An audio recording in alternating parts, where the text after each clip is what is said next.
ఇండిగోపై చంద్రబాబు కీలక వ్యాఖ్యలు చేశారు. ఇండిగో ఇష్యూను తాము పర్యవేక్షించట్లేదని చెప్పారు.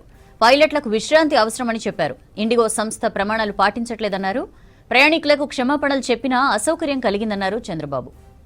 ఇండిగోపై చంద్రబాబు కీలక వ్యాఖ్యలు చేశారు. ఇండిగో ఇష్యూను తాము పర్యవేక్షించట్లేదని చెప్పారు. పైలట్లకు విశ్రాంతి అవసరమని చెప్పారు. ఇండిగో సంస్థ ప్రమాణాలు పాటించట్లేదన్నారు. ప్రయాణికులకు క్షమాపణలు చెప్పినా అసౌకర్యం కలిగిందన్నారు చంద్రబాబు.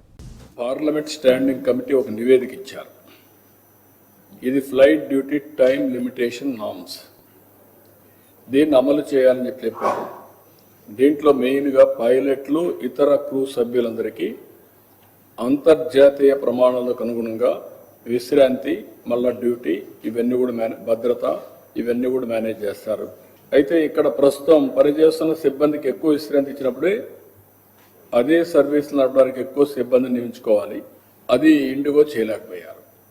ఇండిగో 65% వాళ్ళవే ఫ్లైట్స్ వచ్చాయి. దీనివల్ల తక్కువ ఖర్చుతో, తక్కువ సిబ్బందితో నడిచే సంస్థగా వాళ్ళు ముందుకెళ్ళిపోయారు. ఇప్పుడు ఈ టైం ఇచ్చారు, ఆ టైంలో వాళ్ళు చేయలేకపోయారు. డిసెంబర్ 4న 550 విమానాలు, డిసెంబర్ 5న 1600 విమానాలు రెండు రద్దు అయిపోయినాయి. 4, 5 2 రోజులకి.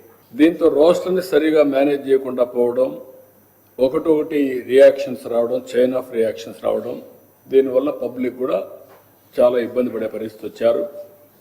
కడాను వాళ్ళు క్షమాపణ చెప్పి డబ్బులు కూడా తిరిగి పే చేశారు. కానీ ఇన్కన్వీనియన్స్ మాత్రం విపరీతంగా జరిగే పరిస్థితి వచ్చింది. అదే మరిగా ఈరోజు NDTL నిబంధనల ప్రకారం ఇండిగో సంస్థ మరొక టైం కూడా ఇచ్చారు. దీంతో 1-2 రోజుల్లో ఇంప్రూవ్ అవుతుందని చెప్పి ఒక అసెస్మెంట్కి వచ్చారు.